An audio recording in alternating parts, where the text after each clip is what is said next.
Hey guys, Vance here. So, let's get one thing clear. Driving isn't a peacock dance. It's not about revving the engine just to impress a girl scrolling on her phone in the passenger seat. Some people think it's a flex, but those are the same ones who miss the point. Driving is a craft. It's a conversation between man and machine, where every gear shift says more than any pickup line ever could. So, if you came here expecting roses and heart emojis, wrong channel. This is horsepower, history, and maybe a little bit of chaos. Another Sunday in Formula One, another drama in Baku, the street circuit with walls that feel closer than your barber's clippers, where precision is everything and mistakes are televised worldwide in glorious HD. This time, it was Max Verstappen's turn to bottom out. A terrifying moment when the car slammed the asphalt so hard it looked like it might shatter in two. But as champions do, he recovered just in time. And while Red Bull was sweating bullets in the garage, McLaren fans had every reason to grin. Oscar Piastri kept his head cool and brought home a podium. So yes, Baku delivered again. But here is what fascinates me. Formula One didn't begin with Verstappen, Piastri, or even Hamilton and Schumacher. To really understand this sport, why it grips us, why it feels bigger than racing, we have to rewind the clock.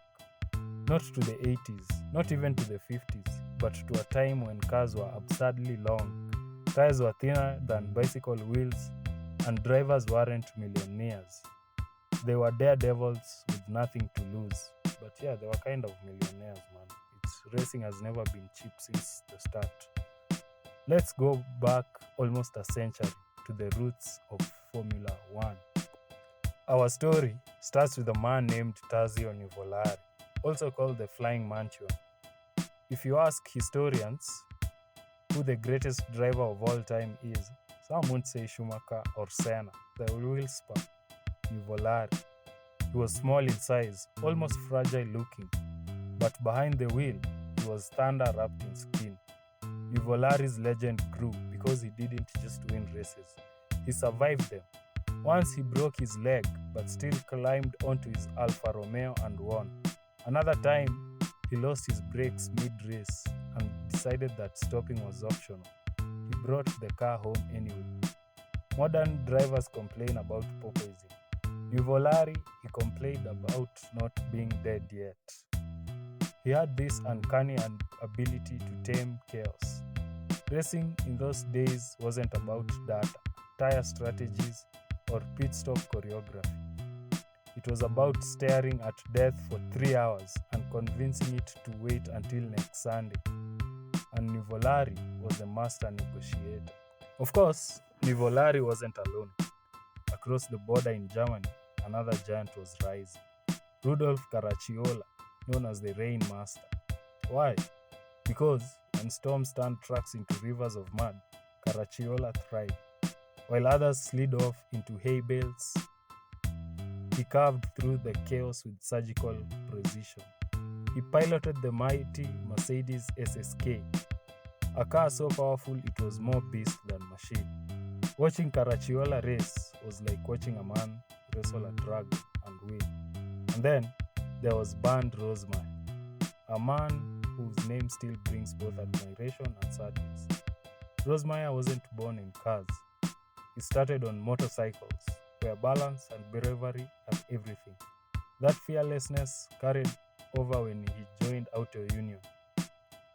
Their cars were rear-engined monsters, notoriously unstable, but Rosemeyer handled them as if he'd been born for it. Sadly, brilliance often burns too fast. Rosemeyer died at just 28, attempting a record run on the Autobahn. His story echoes later tragedies like Jim Clark's death in the 1960s. Formula One has always been a cruel storyteller. It introduces you to genius, then sometimes writes them out too soon. Now, let's talk about the machinery. Today's F1 cars make around 1,000 horsepower with hybrid turbo engines, wrapped in safety features that would have felt like science fiction to our pioneers. But the roots of that power, they go back to the 1930s. This was the era of supercharging, forcing more air into an engine to squeeze out insane levels of performance. Mercedes and Auto Union created machines that produced 500 to 600 horsepower. And remember, this was nearly a century ago. Drivers sat in open cockpits with no seat belts, on tires thinner than your wrist. At top speed, if the car sneezed, you were airborne. So, how did these monsters exist in the first place? Ironically, because government noticed the propaganda value of motorsport. Hitler's regime funded both Mercedes and Auto Union to dominate international racing. But here's the nuance. While the money came from politics, the spirit didn't belong to politics. On track, it wasn't about ideology. It was about men pushing machines, and machines pushing back. Drivers weren't pawns, they were rebels. In a world tightening its grip, the racetrack became an unlikely stage for freedom. One of the most dramatic examples of this freedom came at the Tripoli Grand Prix in Libya. Imagine the scene: scorching desert heat, grandstands filled with colonial officials, and a race tied to a lottery system where spectators literally gambled on which driver would win. Yes, you heard that right. Right, a Grand Prix tied to gambling. If you bought a ticket, you got a lottery number. If your number matched the winner, you became rich. Imagine if today's F1 tickets came with a chance to win Verstappen's salary. Fans will storm the gates. The Tripoli Grand Prix wasn't just a race, it was a spectacle. Politics, theater and danger rolled into one. Alfa Romeos, Mercedes, and Maseratis thundered across the sand. It showed that motorsport wasn't just a European obsession. It was becoming a global phenomenon long before the words Formula One were even coined. But we can't romanticize this era without acknowledging its cost.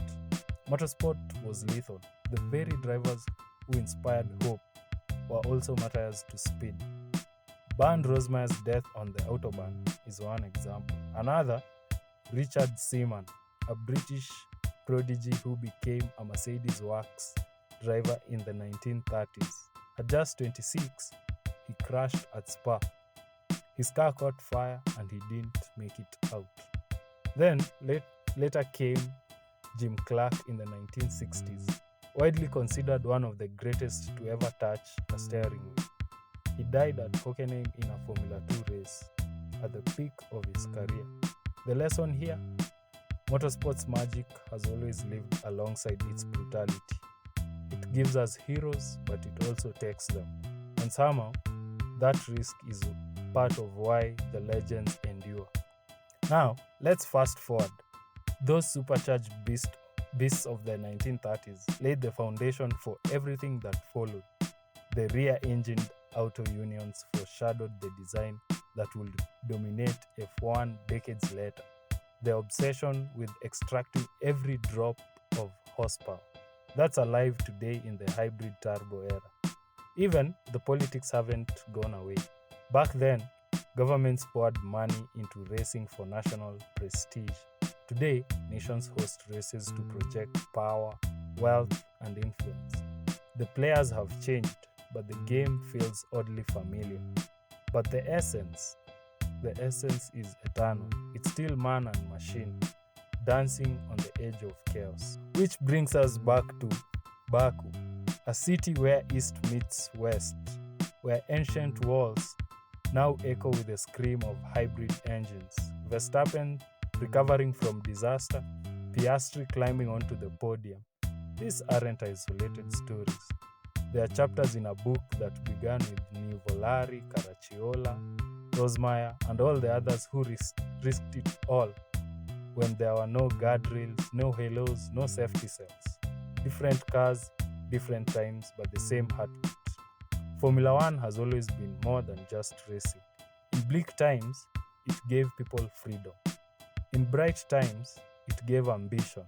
And in every era, it has given us a glimpse of that razor thin line between control and chaos. So next time you watch sparks fly down a straight, remember you're not just seeing Verstappen or Piastri. You're seeing the echoes of men who once raced with leather caps, skinny tires, and nothing but courage. And that is why Formula One will always be more than a sport. It's a story of humanity itself, fragile, fearless, and forever chasing speed. Hit like if you enjoyed the video.